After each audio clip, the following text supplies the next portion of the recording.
Sejam mais que super bem-vindos. E aí, Dagi, eu preciso de um advogado para negociar as minhas dívidas, sair do caos financeiro e fazer o salário sobrar? É sobre isso que nós vamos falar na aula de hoje. E hoje eu vou falar para as pessoas que já estão cogitando procurar uma solução, mas que talvez por falta de informação, por falta de instrução, elas se perguntam: eu preciso entrar com um processo. E eu já vou adiantar que eu não vou falar mal de advogado aqui, que eu não vou criticar advogado e que, graças ao bom Deus, existem profissionais que executam o direito muito bem feito, assim como existem maus profissionais também, em todas as áreas existem bons e maus, mas eu quero explicar para você qual é a real função de um advogado. E hoje saiu um vídeo meu nas minhas redes sociais onde eu falo assim: eu trabalho com educação financeira, mas eu também trabalho com educação do direito, que é ensinar para o leigo os direitos dele. E eu não sou advogada, então também já fazendo esse aviso, eu não sou advogada, eu sou formada em contabilidade, mas eu sempre falo da minha formação para dizer assim: gente, eu fiz faculdade de contabilidade, mas a minha verdadeira faculdade foi meus 8 anos lá dentro do banco, e o que realmente me ensinou, o que eu sei para vocês, foi trabalhar no banco e passar pelo problema financeiro. O que me tornou a profissional que eu sou hoje não foi a minha faculdade, foi ter vivido dentro do banco uma carreira, entrei no banco como posso ajudar, saí como gerente de investimento, pedi demissão do banco, não fui desligada, e quando eu quitei a minha última dívida, eu saí do banco porque eu não aguentava mais ficar num lugar que eu sabia o que eu tinha que fazer para as pessoas. E só para fechar esse parêntese para vocês, eu nunca vou me esquecer o dia que eu quase levei uma advertência formal. Para quem é CLT sabe o que é uma advertência formal. Para o servidor público é o processo administrativo, por eu ter feito uma negociação boa para o cliente. Então, desde que eu consegui vencer as minhas dívidas, eu sempre tive uma certeza: daqui em diante, a minha vida vai ser falar para as pessoas que esse inferno não é comum e que existe um sistema todo desenhado para ferrar você. Desculpa aí, sistema financeiro, mas a verdade é que tudo que é feito muito assim: as pessoas precisam de dinheiro, elas são gastadeiras, endividadas, soca limite, soca mais do que ela pode, cobra juro mais caro. Ontem eu vi uma negociação de um cheque especial, caraca, 80 mil reais de juros. Doeu meu coração, falar assim: caraca, quanto juro? Quanto juro? Porque é isso, é um sistema que é desenhado para o banco ter lucro, e eu também não falo mal do sistema, mas vamos começar aqui. Então, como eu falei, a minha educação também é uma educação legal, também é uma educação dos direitos do consumidor, só que de uma forma mais simples, é ensinar para o cidadão comum quais são os direitos dele. E por que eu trouxe esse assunto aqui, tá? Existe essa falta de conhecimento sobre os direitos das pessoas, colocam elas em alguns riscos. Então, isso que eu vou falar agora talvez já passou pela tua cabeça. Eu tô com um problema, eu vou processar o banco.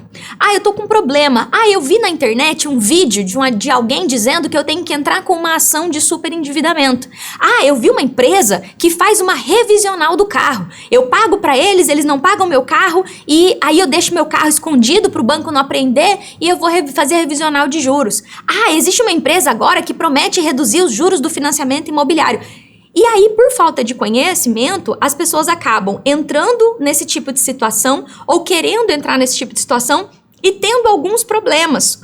Alguns problemas que, às vezes, é cair num golpe de empresas que são golpistas, que criam CNPJs para que as pessoas paguem para elas a tal da renegociação e essas empresas somem no mundo. Existe esse risco também. E o outro risco é o risco da pessoa entrar com um processo sem ter a necessidade, porque tanto o advogado muitas vezes não está disposto a viver a fase conciliatória, que é antes de processo, ou porque a pessoa não está disposta e fala para o advogado: eu quero entrar com o processo. Se o advogado é um advogado e o cliente está lá dizendo que quer entrar com o processo, o advogado não vai olhar e falar: não, clientinho, não entra com o processo não.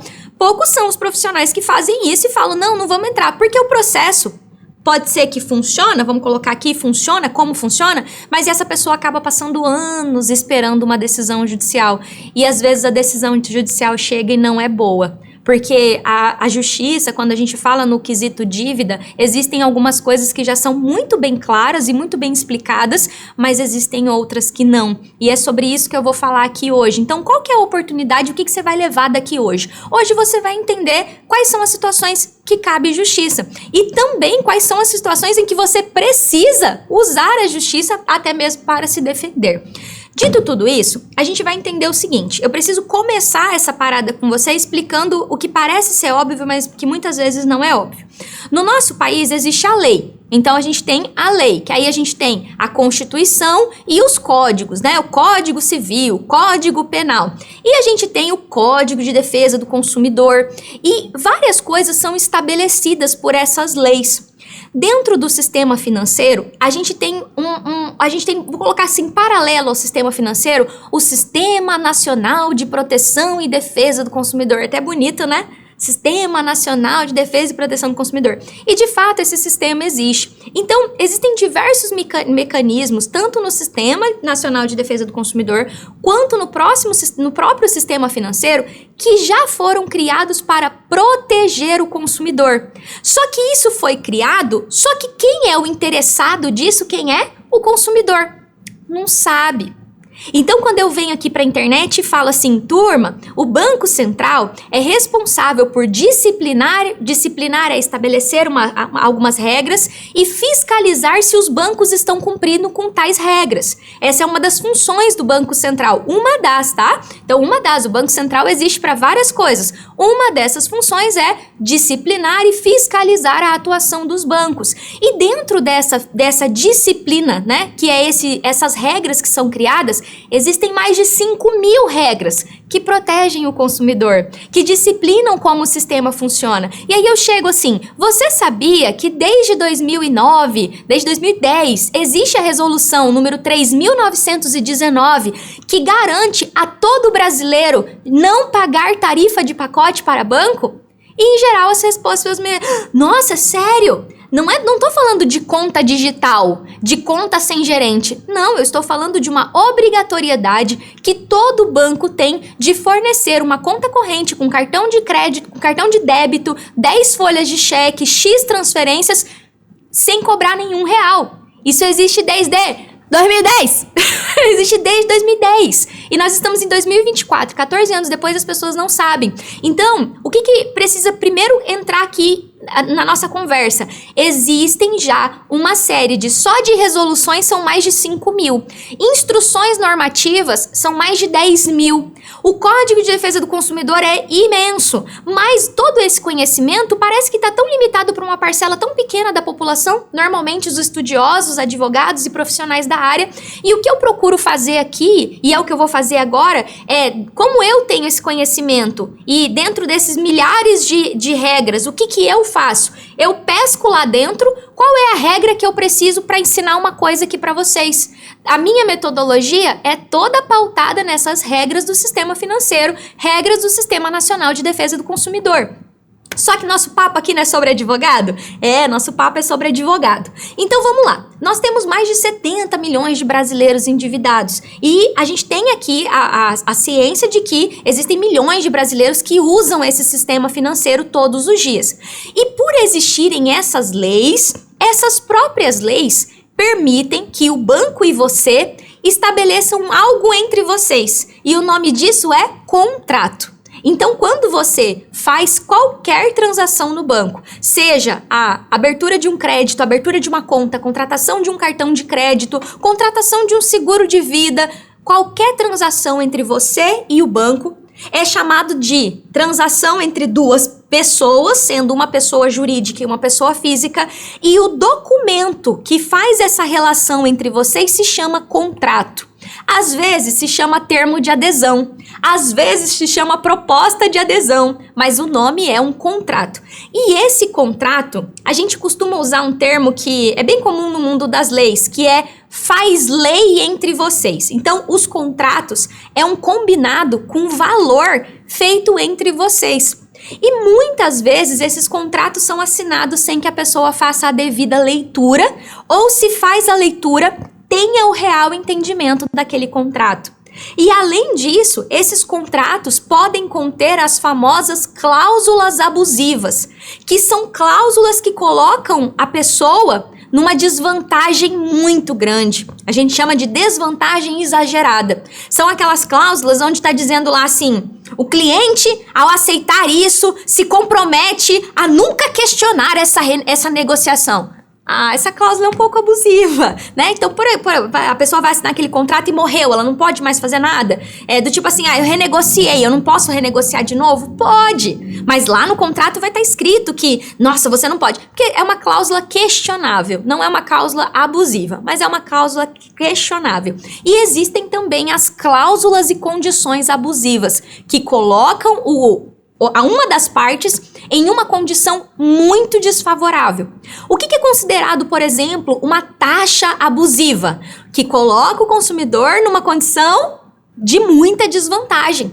Peguei 10 mil para pagar 90 mil. Qual é o sentido disso? É uma condição de muita desvantagem. Então, esses contratos que vocês assinaram, é importante para que vocês não tenham uma linguagem chula, assim, eu estou sendo abusado, o banco está sendo abusivo. Raramente você vai me ver usando o termo juro abusivo, porque o preço da taxa de juro foi combinado entre vocês. Ninguém botou uma arma na tua cabeça, assina esse contrato aí, senão eu te dou uma porrada. Não. Você assinou por livre e espontânea vontade. E é isso que o banco vai te dizer quando você quiser pedir para reduzir o juro. Que você estava ciente dos juros. Que você estava ciente daquele produto que foi vendido ali dentro do contrato e que talvez você nem saiba. E talvez eu tô falando um pouquinho difícil para vocês e a aula de hoje é um pouquinho difícil mesmo.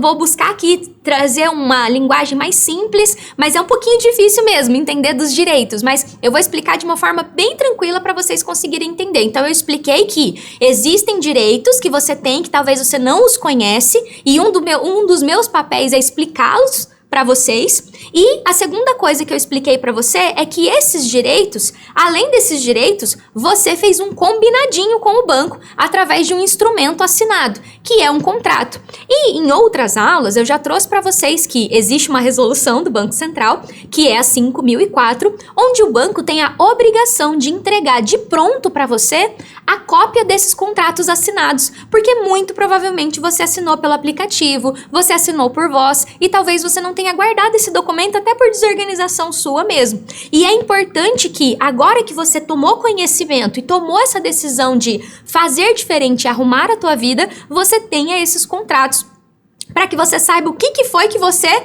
combinou com o banco e assinou. E quando você pede esses contratos, é comum você ouvir assim: você assinou pelo aplicativo, não tem contrato. E aí tem uma frase que eu falo: se não tem contrato, não tem dívida. Porque lembra que o contrato é o documento que faz lei entre vocês? São os acordos que vocês fizeram. É impossível existir uma dívida sem contrato. É impossível existir um cartão sem termo de adesão. É impossível existir um seguro sem proposta de seguro. É impossível. Toda contratação tem um documento. E se não tem o documento, a dívida é nula. Ela não existe. Quem diz isso? O Código de Defesa do Consumidor. Todo produto precisa ter um instrumento de contratação, senão a dívida é nula, é considerada até mesmo uma dívida fraude, né? Foi uma fraude. Quantas pessoas, principalmente os velhinhos, né? Os aposentados, têm esse problema. Nossa, eu não fiz esse empréstimo. Foi uma fraude. Copiaram os documentos da pessoa e ela não reconhece a dívida. E aí é diferente das dívidas que você tem, que você contratou. Mas existem pessoas que caem nesse tipo de situação. O que vocês entenderam até aqui? Vou dar uma recapitulada aqui, tá? Então, o que vocês entenderam? Então, peraí, tem leis que me protegem e tem a lei que eu estabeleci entre o banco, entre a minha dívida, então, entre essas duas pessoas.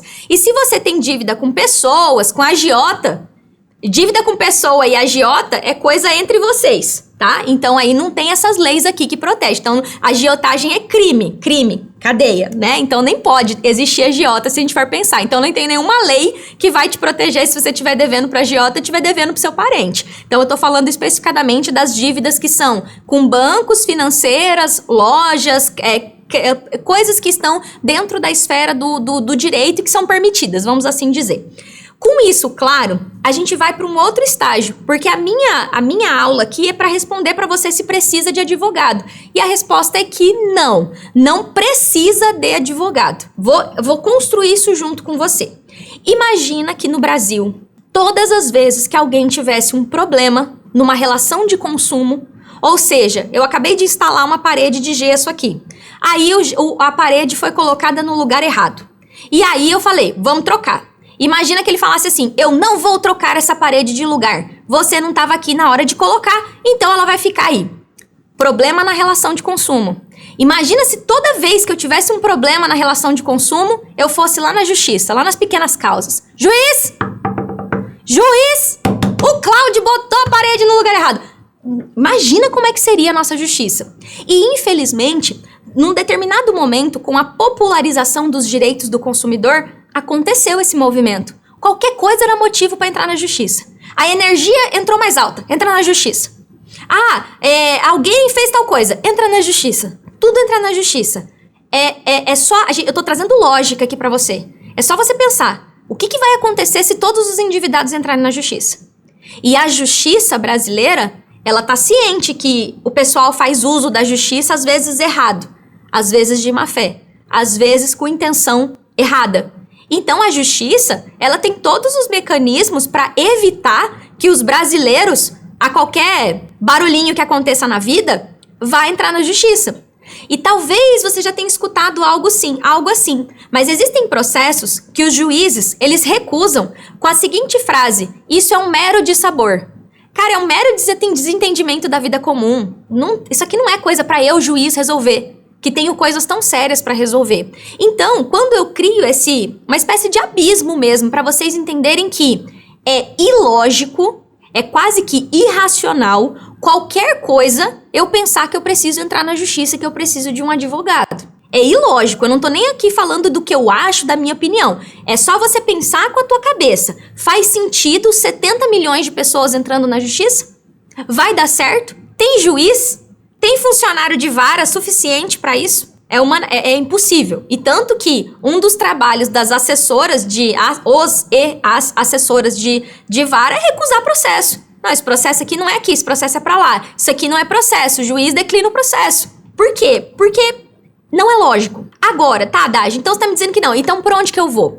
Por que não é lógico? Se eu não vou entrar na justiça, eu vou aonde, Daj? Eu tenho que desistir, então, de resolver a minha vida financeira? Não, fica comigo. Vem aqui comigo. Bora lá. Sabendo que o consumidor é a parte mais frágil dessa relação, a justiça não faz assim, dane-se o consumidor, não vem trazer pra mim o problema. Só que daqui da justiça, deixa eu ver se tá aparecendo pra vocês no YouTube, no Instagram, vai aparecer. A justiça tá aqui, o consumidor tá aqui. E nessa relação aqui, o banco tá onde? É claro que o banco tá acima do consumidor, gente. O banco é gigante. Os bancos, as financeiras, são empresas grandes. E por que hoje o endividamento é uma dor e as pessoas não sabem como resolver? Porque é um indivíduo, um CPF, brigando com uma empresa grande. E muitas vezes sem saber o que pedir, sem saber como pedir. E na primeira dificuldade as pessoas desistem. Ou elas cogitam, preciso de um advogado. Então é óbvio que nessa relação de consumo, a parte maior é a empresa privada, é a empresa grande. E aí o que a justiça, né, e todo o Sistema Nacional de Defesa do Consumidor cria? Formas de educar e ensinar o consumidor para que esse grandão, não abuse do pequenininho e a relação de consumo seja par a par, com base nas regras, sem prejudicar nenhum e nem outro. Bonito na teoria, né? Como é que acontece na prática isso? Coisa linda, né? Então vamos lá. Então, mas na teoria é isso. Então, sabendo que as empresas são grandes, existe esse movimento de precisamos criar um sistema que proteja esse consumidor. Só que se o consumidor não souber disso, como é que a gente faz? E agora vamos aos dados? Se eu entrar no Procon agora, no consumidor.gov, nesse mês deve ter umas 900 reclamações do Banco do Brasil. O Banco do Brasil é o maior banco público do Brasil. E somente 900 pessoas levantaram a mão e pediram alguma coisa. Só que então, Dagiele, o que eu tenho que fazer aí no Procon? Não dá para usar o Procon assim. Não dá pra chegar lá no Procon e falar assim, eu tô endividado, minhas contas não estão fechando, eu preciso de ajuda, me ajuda. Não dá. Não dá. Por quê? Vocês fizeram combinadinhos. O banco não tá roubando você. O banco tá seguindo o combinadinho que vocês fizeram. Parcelou o cartão, 14% de juro. Pagou o mínimo do cartão, 300% de juro ao ano. Foi um combinadinho entre vocês. O empréstimo é 48 vezes de 2.000 e pouco. Se vai faltar para comida, eu não tenho nada a ver com isso, foi você que contratou. Então, também não é tão simples assim, vou direto pro Procon. Mas existe hoje o que a gente chama de caminhos administrativos, que é tudo que é fora da justiça para resolver os problemas. Mas para resolver esses problemas, eu preciso saber o que eu vou pedir. o que eu realmente quero? O que é certo e o que é errado? O que eu posso fazer? Então, sempre que eu vou explicar a minha metodologia, eu falo, gente, eu não inventei nada. Eu não inventei as regras. Eu só, assim como eu não inventei o tomate e assim como eu não inventei a água. O que eu faço com o tomate e com a água? Molho de tomate. Mas não fui eu que inventei a água e não fui eu que inventei o tomate. Foi nosso Senhor Deus que fez. O que eu faço com esse tomate? Eu vou lá, corto ele de um jeito, ou ponho na pressão, misturo com cenoura, se quiser deixar mais nutritivo, ponho o alho para ficar mais saboroso para a boca, mas não fui eu que criei o tomate. Então, sempre que me perguntam assim, Dagi, o que você desenvolveu? Um método onde eu consigo pegar as leis que protegem o consumidor e, de uma forma ordenada, fazer com que a pessoa tenha os direitos dela garantidos e que ela consiga sair do caos financeiro e fazer o salário sobrar. Então, eu não sou advogada, porque o meu trabalho é totalmente fora da justiça. E tudo que eu ensino aqui é para que você consiga, sabendo os seus direitos, conseguir resolver as coisas sem precisar de um advogado. Por isso que eu falei que eu não vou levantar a bandeira aqui de que advogado não presta. Não é isso. O problema é que um advogado hoje, por mais que ele ingresse na justiça com a ação de superendividamento, que é a lei que hoje existe, que é praticamente a única lei que existe falando de dívida, a lei é muito rasa e não tem como resolver a vida financeira inteira da pessoa. Porque a lei do superendividamento não contempla os consignados, a lei do superendividamento não contempla a casa e carro, a lei do superendividamento não dá conta de resolver a causa das suas dívidas, porque você se endividou e apesar do sistema financeiro ser corresponsável do seu endividamento, a responsabilidade para resolver o que gerou a dívida está na sua mão. Então, é muito fácil eu sentar na cadeira de um advogado e é humanamente impossível que esse advogado organize a tua vida financeira. O advogado vai entrar na justiça e vai falar, juiz, é isso aqui, a pessoa está endividada, o banco emprestou mais dinheiro, resolve aí. E o pior da lei do superendividamento, que eu não vou me aprofundar nela, é que ela parece uma história de conto de fadas, gente. Vão se reunir todos os bancos e sentar numa mesa e fechar um acordo. Ah, vá! Eu falo sempre que eu acho a lei do superendividamento maravilhosa para usar na via administrativa. Na via de processo, eu sempre olho e falo assim, parece tão lindo na teoria, mas se aí um banco não vem... Enfim, tem toda uma coisa e eu não sou contra a lei, não. Eu sou contra o processo feito de forma desordenada, feito sem entender, cara, o que de fato está acontecendo comigo, onde que tem abuso, onde que não tem, onde que tem o sinal claro da minha falta de organização financeira e onde há abuso.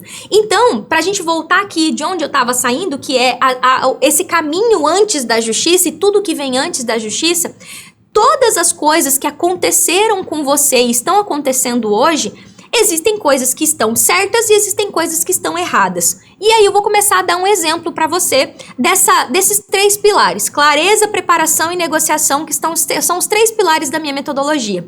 Clareza para entender o que está acontecendo comigo, quais foram os contratos que eu ensinei, que eu assinei. Cara, quanto que é minha renda, quanto que é meu gasto? Essa parte que vem clareza da sua situação. Preparação vem quais são as regras que existem no sistema financeiro que me preparam para resolver as coisas que não estão certas, que estão acontecendo comigo, para que depois eu possa negociar com base nessas regras sem precisar ir na justiça. E basicamente eu chamo de 5 hierarquias os mecanismos que nós usamos para resolver os problemas com as instituições financeiras e empresas em geral. Eu não preciso só do Procon e eu nem preciso usar o Procon para tudo. Eu tenho, cabe numa mão, tá? O SAC, Serviço de Atendimento ao Cliente. Quem criou o SAC? O Procon. Então é um serviço que é obrigatório os bancos oferecerem, que tem registro de protocolo, que fica tudo documentado. Depois do SAC eu tenho a ouvidoria, que é onde eu posso fazer pedidos caso o SAC não tenha conseguido resolver. Então eu tenho as ouvidorias dos bancos. Isso aqui são departamentos das instituições que são obrigatórios de existirem e que não tem nada a ver com aquele 4004 que você tem atrás do cartão. São departamentos separados. Depois eu tenho o nosso PAI, que eu falo que eu chamo que é o PAI, né? Que é o Banco Central do Brasil. Então eu tenho o Banco Central aqui como... Ah, eu esqueci de uma, que é a agência, tá? A agência, na verdade, que é a primeira. Deixa eu recapitular aqui.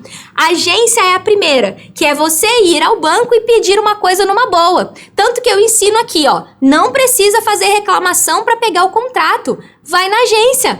Na agência, você vai lá e fala: olá, gerente, tudo bem? Olha, tem uma resolução do Banco Central, que é a 5.004, que me diz que você é obrigado a entregar o contrato dessa dívida para mim. Você pode me entregar, por favor? Então, isso eu consigo na agência, fazer lá na agência. O gerente é obrigado, tá escrito lá. Bem como tirar a tarifa de pacote pela resolução 3919, ele tem que tirar também na agência. Depois eu tenho o saque, a ouvidoria, que eu falei, e aí eu tenho o pai de todos, que eu falo que é o pai de todos, que é o Banco Central, que eu falo que é o pai aqui que tá fiscalizando se a agência, o saque e a ouvidoria tá cumprindo com as obrigações que eles têm que cumprir. Então eu tenho o Bacen aqui, Banco Central do Brasil, Banco Central do Brasil. E depois eu tenho o Procon. E dentro da minha metodologia eu falo que a sexta hierarquia é a justiça. Então, o que é a regra aqui? Que aí é a regra que a Haddad criou, tá? Não vou dizer que é a Haddad que criou, porque meio que a lei diz isso. Antes de ir para a justiça, você precisa exaurir as vias administrativas. Você precisa ter como provar que você passou aqui. E isso é uma regra que é meio óbvia, mas não está escrita em lugar nenhum assim, tá? Então você não vai encontrar nenhum lugar na justiça. E eu procuro sempre dizer para vocês, ó, o que é a Haddad que está falando e o que está escrito em algum lugar. Então, não está escrito em algum lugar que tem que ir na agência, saque, ouvidoria, Bacen e Procon. Não está escrito em algum lugar. O que está escrito? Está escrito lá na lei do superendividamento. Compete concorrente e facultativamente. O que significa isso? Compete ao mesmo tempo que a justiça a fase conciliatória da questão da resolução da dívida. Vou falar num termo mais simples, tá? Isso está escrito lá. E o que eu entendo como órgãos de defesa e proteção do consumidor? Essas 5 hierarquias.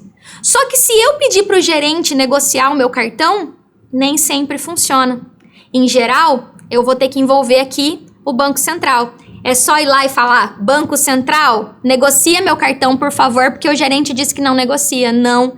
Tem o que precisa ser escrito, com base em quê? Em que são embasados esses pedidos, de acordo com o seu caso, porque cada caso é um CPF. Existem as familiaridades entre os casos, mas cada caso é um CPF. Então não tem como dizer é assim para todo mundo, porque vai ter uma pessoa que está num superendividamento muito grave com uma taxa de juro abusiva e vai ter uma pessoa que está superendividada com taxa de 1%. Então não dá para dizer que todo mundo é problema de taxa de juros. Mas voltando aqui para as hierarquias, é essa a minha tese e é a forma que eu desenvolvi a minha metodologia e entreguei resultado para milhares de pessoas. Hoje tenho mais de 8.000 alunos. Esgotando a fase conciliatória, que é tudo que vem antes da justiça. E eu não preciso de advogado para isso, mas eu preciso saber algumas coisas para saber o que pedir, como pedir. E aqui agora eu vou sair um pouquinho da técnica e vou entrar aqui no por que isso está acontecendo com você. As pessoas sempre me falam que elas precisam de educação financeira. E aí eu fico meio assim, eu falo assim, olha, há umas 2 semanas, acho que foi 2 semanas, acho que eu bebi umas 4 cervejas. Eu sei o que tem de carboidrato em 4 cervejas. Eu sei. Então, naquele dia, eu decidi consumir uma quantidade de caloria muito mais alta do que eu poderia naquele dia. E aí, eu sabia que aquele dia eu ia ter um estoque de gordura. E que no outro dia, se eu quisesse, eu ia ter que fazer mais exercício, acelerar para essa gordura ir embora. Mas eu tinha educação que aquilo ali era muito carboidrato para uma pessoa.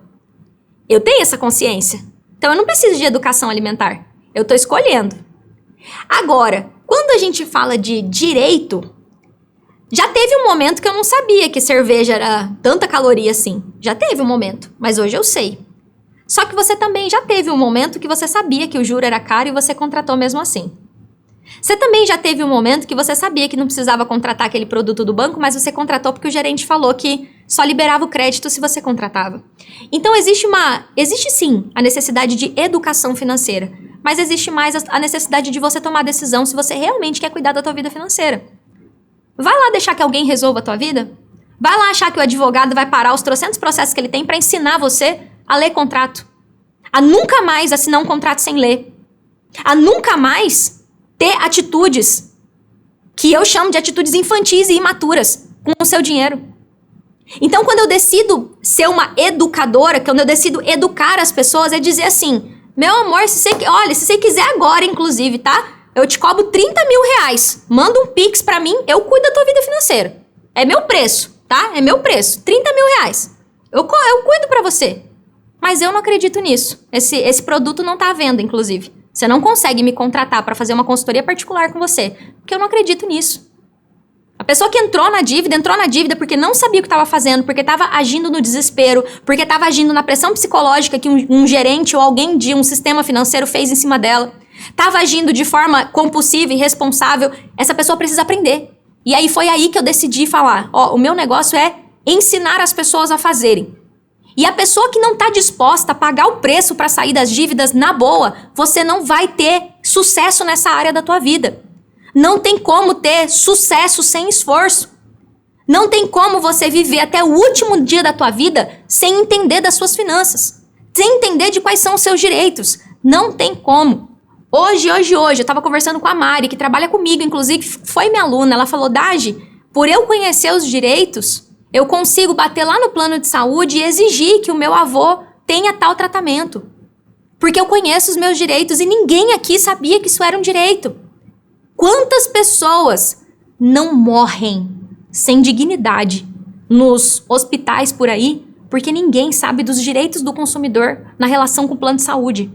Quantas pessoas sem instrução, sem conhecimento? E isso aqui que eu tô falando não é sobre dinheiro, é sobre vida, de novo. Então, de nada adianta eu falar pra você que existe hierarquia, que existe isso, que existe regra, que existe lei, se você não estiver disposto a sair desse vale da sombra que você se enfiou da ignorância financeira. E parece que eu falo isso pra machucar? Não é. É pra incomodar. Você quer continuar a ser um ignorante e escravo do sistema financeiro? É uma escolha.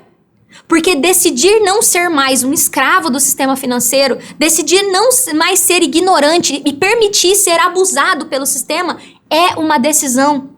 E que talvez você não sabia de nada disso, por isso que eu tô aqui pra mostrar. O meu trabalho é bater na porta de quem nem imagina que tem como resolver. Só que meu segundo trabalho é despertar as pessoas que já sabem há muito tempo que precisam agir, mas estão enrolando. Por medo, por desconfiança, por achar que não vai funcionar no caso delas, porque elas são isso, porque elas são aquilo. Por achar que isso é pra quem é muito inteligente. Por achar que é pra quem entende de finanças. Eu trabalhava lá e eu não usei o meu direito. Eu fiquei com medo de ser demitida ao pedir um direito meu, que era uma renegociação de dívida. Vocês têm noção do quanto foi difícil pra mim trabalhar lá dentro e ver todo dia o meu sofrimento e tendo que enfiar nos outros uma faca que tava me fazendo sofrer? Eu não sei se vocês conseguem imaginar o quanto era dolorido pra mim sofrer com um juro abusivo e ter que vender juro abusivo pras pessoas. Eu quase pirei no meu último ano de banco, porque eu falava, meu Deus, que desespero que é isso aqui. E eu tava lá, eu conhecia o meu direito, mas eu não conseguia exercer, porque eu não acreditava que eu merecia, que eu podia. Tamanho da insanidade, do medo. Então o que vai te parar a conseguir alguma coisa não é um advogado, ou não é não saber, é você mesmo. Você quer saber hoje quem é a pessoa responsável por manter você num caos financeiro? É você. É você. Por coisas que você não sabia. E eu sou a primeira a falar, a culpa não é toda sua. Você não recebeu isso dos seus pais. A minha faculdade de contabilidade não me ensinou a cuidar de finanças. Não me ensinou direito do consumidor. A minha faculdade de contabilidade não me ensinou os juros. Me ensinou o que era tabela price e tabela saque. Mas não me ensinou o que acontecia no lobby do Sistema Financeiro Nacional. O banco não me ensinou. Ensinou o que era um direito aqui, mas tudo bem se até aqui a culpa não é toda sua. Me encontrou, olhou pra minha cara, ouviu o que eu tô falando, aí eu te coloco essa responsabilidade na tua mão. E falo, agora tá no teu colo. Tá no teu colo essa decisão. De decidir, cara, eu preciso dominar isso aqui é minha vida. Isso aqui é a vida dos meus filhos. Hoje eu falei com uma mãe que tem um filho de 16 e uma de 11. E tá lá dizendo que gasta errado no cartão de crédito. Falei, meu Deus, a vida dos seus filhos depende em que você haja. A faculdade da sua filha, o estudo dela, o que ela vai ter nessa vida depende que você se aplume. Que exemplo você tá dando pro seu filho, pra sua filha? Quem mais depende que você haja? Então, esses questionamentos que eu trago é pra dizer assim, cara, tá tudo disponível. Todos os recursos que você precisa estão disponíveis, mas agora você vai ter que decidir. Porque quando você entende isso que eu acabei de explicar, agora você vai começar a entender que, então tá, clareza do meu caso, eu preciso ter todos os contratos da minha dívida. Então vai lá, resolução 5004. Depois vem o preparo, que é qual é a regra que eu vou pescar para fazer tal coisa. Diferente de um processo judicial, onde eu entro lá e peço um monte de coisa, o que eu ensino é você ir fazendo uma coisa de cada vez. Tem até uma frase que eu falo, um passo por vez, uma atitude por dia. E igual uma receita. Primeiro picoto a cebola, picoto o alho, picoto o tomate. Vamos fazer por partes? Porque eu ensino você a, na etapa de preparação, fazer a primeira coisa que é um direito que você tem. Banco, eu tô devendo você e eu vou te pagar, mas eu não quero mais receber o meu salário aí. Resolução 5.058 e resolução 4.790 do Banco Central. Tá lá. E tema 1085 do STJ. É um direito seu. Eu falo, ó, banco, ó, eu vou continuar te pagando, mas eu não quero mais que meu salário caia na tua mão. Então, eu tenho aqui uma etapa. Depois eu tenho uma outra etapa. Banco, ó. Então, ó, eu analisei aqui, eu tô num cenário de endividamento grave. O conhecido superendividamento. Ó, a minha situação é essa. Eu tô devendo para esses bancos. Eu tenho esses contratos. O meu mês é esse aqui. E aí você começa o que eu chamo de uma tese de negociação, feita por você mesmo, sem precisar de advogado. Mas para fazer tudo isso, é você que vai se preparar para entender o seu caso. Um advogado não consegue entrar com um processo sem o mínimo de informações do seu caso. E ele vai precisar. E aí vocês vão ter que sentar e você vai ter que pagar. E eu tô falando, você não precisa pagar honorário advocatício para sentar com teus contratos, para entender o tamanho do seu endividamento, para saber ordenar minimamente o que tá, isso aqui tá errado. Porque depois que eu pego esses contratos, eu consigo ver, peraí, o meu consignado tem uma taxa de 1,45. 1,45 não é juro abusivo. É muito raro. Eu, na minha jornada inteira como consultora financeira, eu vi uma vez um consignado com juro abusivo, que o juro era 4,75. Mas eu não vi. Consignado, o problema não é juro abusivo. O consignado, o problema é outro. O consignado, o problema é venda casada de produtos como seguro prestamista. E o consignado é preço. Eu preciso buscar um preço melhor. Então, quais são as 3 técnicas do consignado? Parar de fazer, reduzir juro, reduzir prazo. Nada disso envolve direito do consumidor. Nada disso envolve brigar com o banco. Nada disso. Consignado é uma dívida que tem lei específica. É muito raro ter abuso no consignado. O único abuso é venda casada de seguro prestamista. Ou de qualquer outro produto vendido de forma obrigatória. Você tem que fazer isso aqui, senão a gente não... Aí é um direito do consumidor que não foi respeitado ali. A única. O resto é organização financeira. Agora, quando eu vou para um cartão de crédito com juro de 300% ao ano, quando eu vou para uma fatura de cartão que era 5 mil e virou 50, aí a gente começa a falar de juro abusivo. E aí a gente fala, opa, peraí, então se esse cartão, ele era 5 e de tanto eu parcelar, virou 30, opa, precisamos achar uma razoabilidade aqui. Há um abuso aqui. Não tô nem falando de taxa abusiva, mas há uma situação de desvantagem exagerada. Então, para esse cartão, existe a necessidade de redução de juros. E para o carro, Dagi? Quanto que é o juro de carro? Do carro? 3,75. Realmente é uma taxa muito acima. Ah, Dagi, é 2,29. 2,29 não é abusiva. Por quê? De novo, existe regra para isso. Uma taxa abusiva é uma taxa considerada 1,5 vezes maior que a taxa praticada pelo mercado, naquele momento que a pessoa contratou. E eu tô trazendo esses exemplos para vocês entenderem. Dívida não é tudo igual. Endividamento não é tudo igual. Então não faz o menor sentido eu estar atolada de consignado e querer ir na justiça pedir lei de superendividamento que não engloba os consignados. Porque os consignados são disciplinados por lei própria. Então, quando você começa a entender que a sua bagunça financeira não é uma parada que você vai levar para o advogado resolver, que passa por você. Você pode levar para o advogado? Pode, tá? Como eu falei, pode. Advogado do direito bancário, advogado do direito consumidor. É a profissão, você pode. Só que aí, o que é o ponto que eu tô trazendo para você? Você tem condições de fazer isso hoje? E a escolha que eu trouxe não é nem se você tem que contratar ou não, você tá a fim de resolver a sua vida financeira ou você quer só dar um Dorflexzinho para esse câncer que você tá vivendo? Tem uma frase que eu falo muito aqui, que é que você não pode tratar câncer com Dorflex. Não dá pra tratar câncer com Dorflex. Câncer se trata com quimioterapia, com radioterapia, com tratamento.